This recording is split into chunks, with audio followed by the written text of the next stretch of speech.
La historia de la computadora se remonta a muchos años más antes de nuestra era, incluso a muchos años antes de Cristo. Uno de los primeros instrumentos utilizados para calcular fue el ábaco.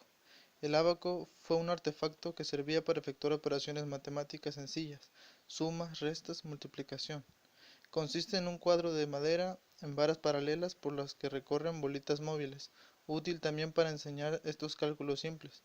Su origen se remonta a la zona de Asia Menor. Blaise Pascal fue el inventor de la primera calculadora que funcionaba a base de ruedas y engranajes. El primer nombre que le dio a su invento fue máquina aritmética. Luego se convirtió en la rueda pascalina y finalmente en pascalina. Este invento es el antepasado remoto del ordenador o computadora.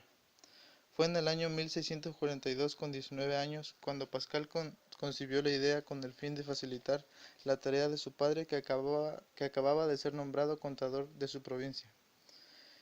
En 1951, la que está considerada como la primera computadora, que se llamó Sally, fue ampliamente comercializada con el nombre de UNIVAC 1 y comenzó a funcionar con éxito. En 1952, la computadora UNIVAC se utilizó para realizar el recuento de votos de las elecciones presidenciales de Estados Unidos. El resultado de victoria se conoció en 45 minutos, luego de que se cerraran las mesas en los colegios electorales.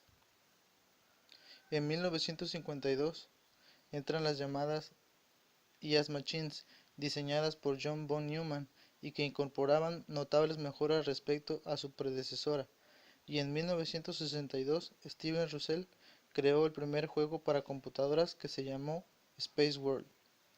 Primera generación de computadoras, 1951-1958. En esta época las computadoras funcionaban con válvulas y usaban tarjetas perforadas para que entraran los datos y los programas. Utilizaban cilindros magnéticos para almacenar información e instrucciones internas, y se utilizaban exclusivamente en el ámbito científico y militar. La programación implicaba la modificación directa de los cartuchos y eran sumamente grandes. Utilizaban gran cantidad de electricidad y generaban a su vez gran cantidad de calor. Debido a esto eran sumamente lentas y la comunicación era breve.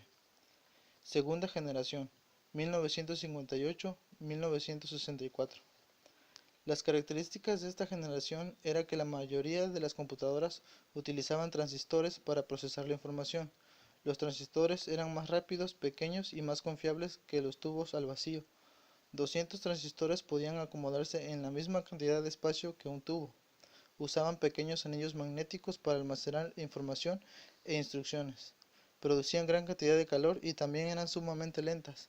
Se mejoraron los programas de computadoras que fueron desarrollados durante la primera generación. Se desarrollaron nuevos lenguajes de programación como el COBOL y COFRAN, los cuales eran comercialmente accesibles.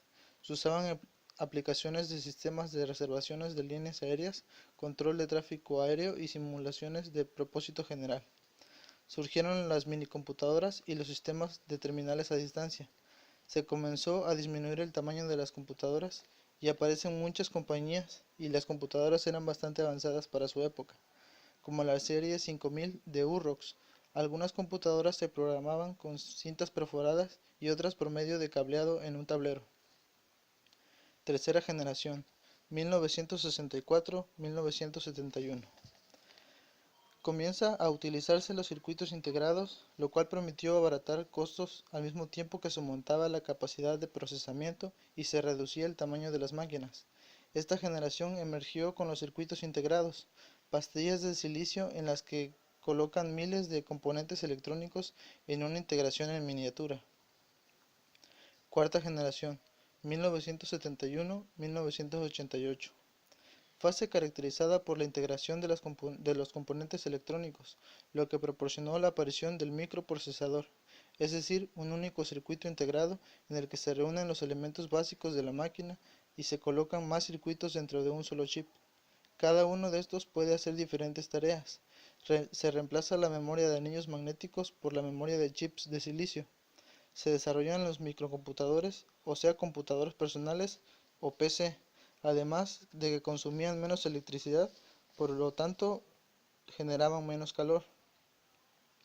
Quinta generación, 1958-1990. created using Powtoon.